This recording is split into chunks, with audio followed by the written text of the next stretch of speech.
Fun fact, it's actually 3 years of this channel.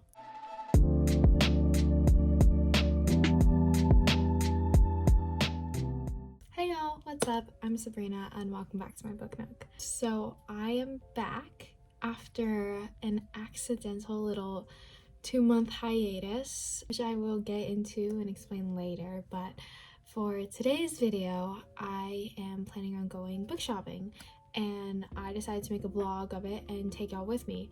But basically, there is this used bookstore where all the books are $2, and I've been meaning to check it out for like a really long time. I just haven't found the right day for it, and also it's like 30 minutes away from me. So I have one book in particular that I'm hoping to get. I really want to get The Bell Jar by Sylvia Plath, which I feel like it's kind of weird that I haven't already read that book by now, but I feel like I'm in a point of time in my life where I kind of like need to read it now. So that's the only book I'm really going in hoping to find. Everything else I don't really know. Hopefully I'll do a little haul afterwards of what I got, but I'm really scared. I don't know if I'm gonna film that much in the store just because I hate filming in public and talking to myself because it's gonna be super duper awkward. First, however, I am gonna do a little get ready with me and kind of explain what's been going on these past 2 months and why I kind of accidentally took a break from this channel. Basically, a lot has kind of happened. For starters, I have gotten all of my college decisions. I actually got my last one yesterday,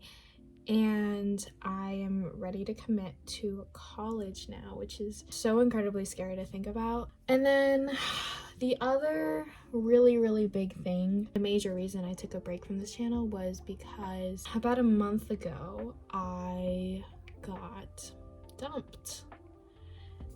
So I've just been kind of going through the effects of, you know, a breakup. I don't think I've ever really talked about my relationship, or I guess my past relationship, on this channel before, just because like I didn't ever really feel like it was relevant. You know, I feel like I'm a booktube channel, like why am I talking about my love life? But I'm telling y'all this now because ever since the breakup I haven't been able to pick up a book or just read. If I can't read, like I can't run a booktube channel, obviously. But also, like, breakups just really fucking suck. These past few weeks, I have just been like this utter emotional wreck. It feels weird to be like telling you guys this because again, you know, I never mentioned my relationship on this channel before, but like that relationship was a really big part of my life. Me and my ex, we it's still really weird to say that word. So we dated for about 1.5 years. This was my first breakup, and I still don't know really how to handle it and deal with it all. I've definitely been really reliant on like my friends and my family throughout this whole process, which obviously is a completely normal thing to do. But something about myself is that I consider myself to be a very independent person. I feel like I lost some of that though during the relationship and after the breakup. So I am kind of at that point where I am definitely not over the relationship and not over the breakup, but I am at that point where I kind of want to get back into my life and regain some of that independence and like old sense of identity I had, which is why I'm kind of doing this video and getting back into this channel, because you know, this channel is something that I love doing, and reading is something I love doing, book shopping is something I love doing, and kind of me trying to be okay with like being alone again and doing things by myself. I'm done self-pitying. I'm done like being in a rut. Obviously this is way easier said than done. Am I actually gonna be as like confident and assured as I sound right now? No, absolutely not. I don't know, I was just thinking about it the other day and I was like, why am I sitting around here still crying and moping over someone who actively chose to not want me in their life? Like, they chose to remove me from their life.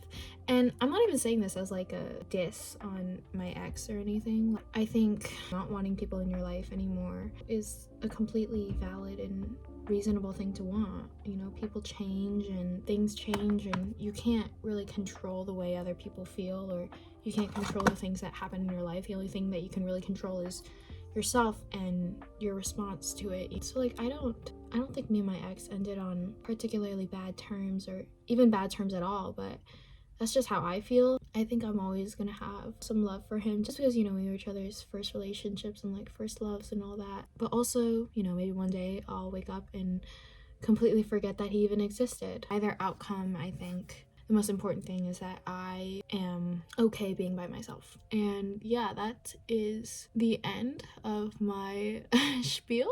I'm never talking about my love life or relationships on this channel ever again, but I did kind of want to explain, you know, what I've been going through. And also, by the way, fun fact, it's actually 3 years of this channel, which is so insane. Because I've had this channel for so long, you guys are like, I don't know how to explain it, this like cool little like secret best friend I feel like I have that I can tell everything to.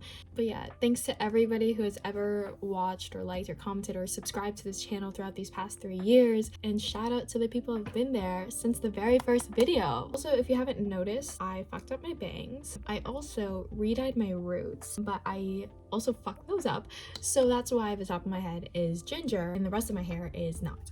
I really wanted to just change my appearance after I got broken up with, and so this is what we have. This is what we're sticking with. This feels really silly to say, but shout out to anybody else going through a breakup right now. Like, it will get better.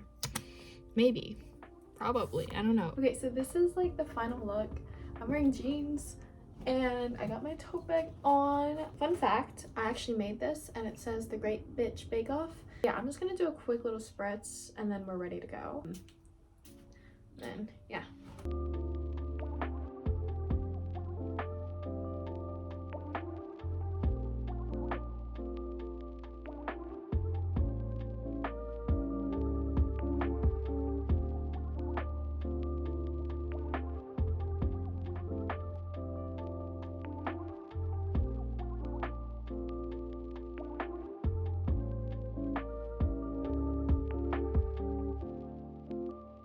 Guys, I've literally been looking for the classics and short story sections. They're right behind me. I went around the entire store looking for them. Okay guys, so I was in there for like a pretty long time. My neck literally hurts because I was tilting like this to read all of the covers. Also, can we talk about how good I look right now? Like, what is going on? Anyways, these are all the books I got. It was literally only $8 and these were the only 4 that I really wanted, because again, something I'm trying to live by is trying to reduce overconsumption and just trying to buy my books more sustainably and locally and, you know, used and all that. So I was really trying to focus on books that I would actually read and not just buying it for the sake of buying them, which is why I only got 4 books. It was super nice inside though, and I will be coming back hopefully if I have more time in the future. The very first book I picked out was Outlawed by Anna North. So this book is about like in 1894. I think it's kind of like a western thing where infertile women are hanged as witches. So like there's this 17-year-old girl named Ada. She like tries to create like a safe haven for these outlawed women. And I read the first page or so and it's actually very, very interesting, very good. I'm very excited about this one.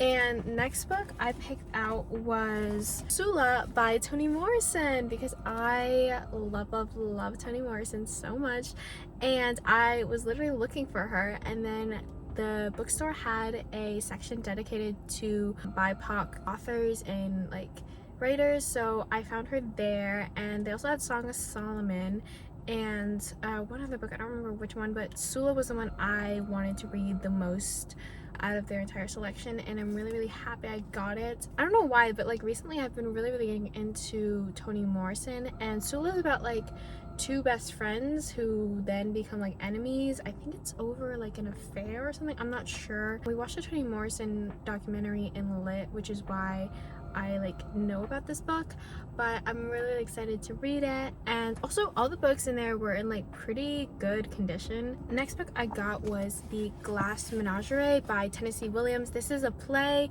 and I got this because I really loved Streetcar Named Desire, and I read that over the summer, so I was kind of on the lookout for more Tennessee Williams. Also, like, can we just talk about how cunty the name Tennessee Williams is? Like, I love that name so fucking much. If I could rename myself, I would want to rename myself Tennessee Williams. When I become a writer, and I will become a writer, I'm already a girl blogger, but I will try to find a name as cunty as Tennessee Williams. Like, this is just such a slay name. But yeah, you know, glass menagerie, super big, important, kind of American staple in plays and whatever. I really liked what I read in Streetcar. You know, I thought it was really good. I really like reading plays. You know, I think it's definitely a different form of reading where you have to kind of take into account like all the different possible ways a line could be said, the subtext between, you know, the actions and what happens in between each scene. We actually just did like screenwriting in my creative writing class, which is why I've,